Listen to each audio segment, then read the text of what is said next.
Hi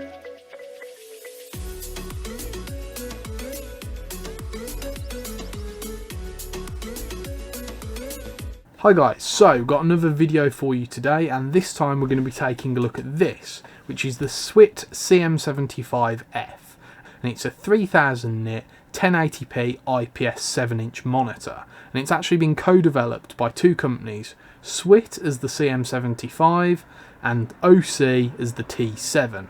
Now rest assured, both of the monitors are identical, they've got the same body, same features, just slightly different branding. But the monitor itself is jam-packed full of great features, so let's get stuck in and find out a little bit more. So the version I've got here is the 3G SDI and HDMI 1.4 version, which retails for around £500 in the UK.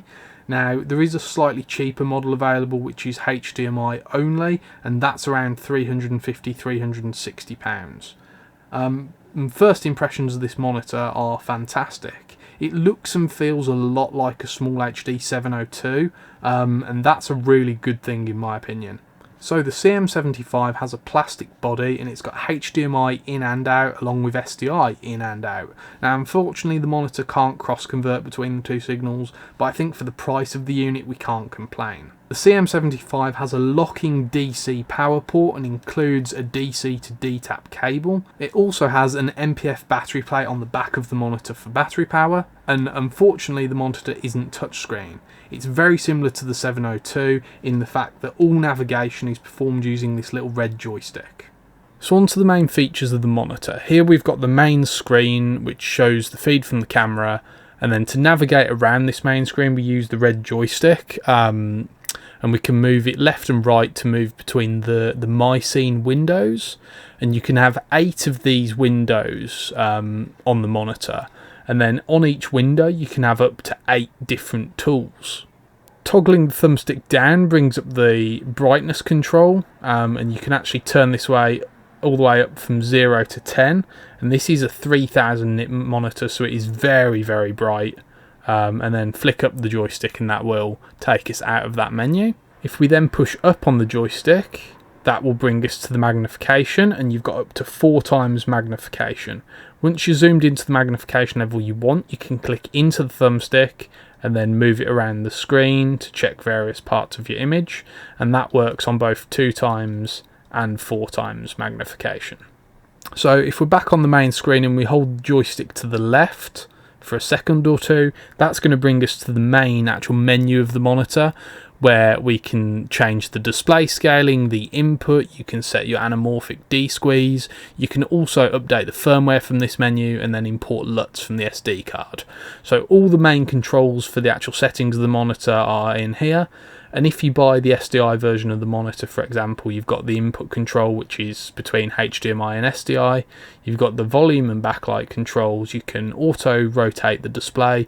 So if you've got it mounted upside down, it will automatically rotate, which is a really useful feature to have. You've got your anamorphic and DSLR scale. You've got your status display, which will tell you your source, resolution and frame rate, along with your battery voltage. So that's really useful. You've got various calibration settings for setting the colour intensity of the monitor and saturation. You've got your serial number info and then your firmware update. So back to the monitor's main screen, I'm going to run through all the tools you have built into the SWIT CM75. So if you press in on the thumbstick, you can go to add new tool, and then you've got all of these options for various different tools. And there's a lot of customizability for each one.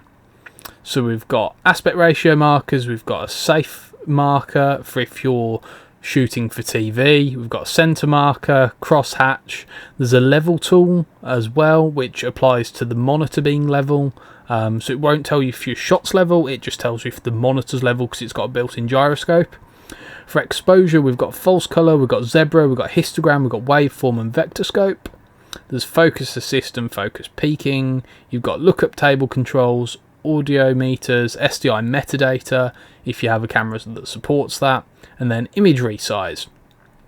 So let's pick, for instance, the waveform and add that, and then let's also add the aspect ratio and the crosshatch, And let's go with focus assist rather.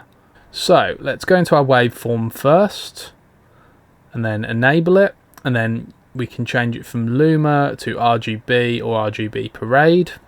We can then change the size of it as well as the location.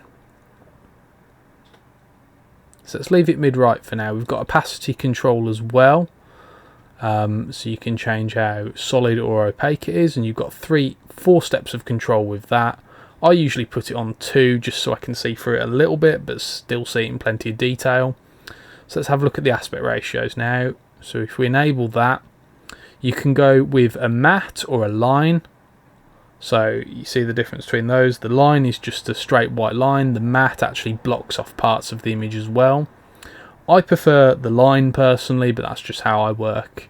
So we can set it to different ratios or custom, and then you've got full control over the sizing of it if you set it to a custom ratio.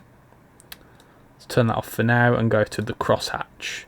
Now this is useful for really nailing your framing, and you've got a lot of control. You can add up to 9 grids or go down to 2. I think 2 is the one most people are going to use, but that really gives you a chance to nail your framing if you're trying to get something in a really specific place. And then we've got our peaking here. So if we enable that and go into it, we've got different levels of intensity, but this isn't the most useful tool in my opinion. So if we want to remove it, we go to the little trash can symbol here and press on it and then press confirm. So then let's add the focus assist instead. So if we turn that on, we've got different color options from standard, red, green, blue, and then you can turn the sensitivity up to 10 or down to 1. So let's put it on 2 for now, 3 for now. The problem is it highlights all the menu stuff that you're getting sent through the camera, but that's a quite common problem with different focus peaking tools on various monitors that I've had in the past, and it's just something we have to live with. Let's add the vector scope and turn that on, and again you've got those full controls over the opacity and position.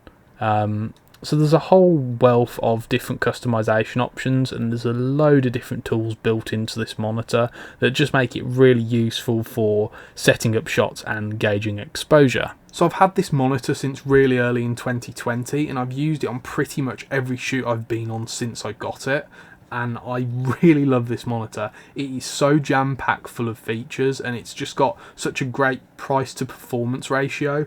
There's nothing on the market that is this bright, this size, and has this many features with such a good, sharp, clear screen. I can't recommend this thing enough. If you're in the market for a really bright 7-inch monitor that has HDMI and SDI, look no further. This is a really, really good option and won't break the bank. So that's it for this video, guys. I hope that was helpful. Please don't forget to like, comment and subscribe, and I'll catch you in the next one.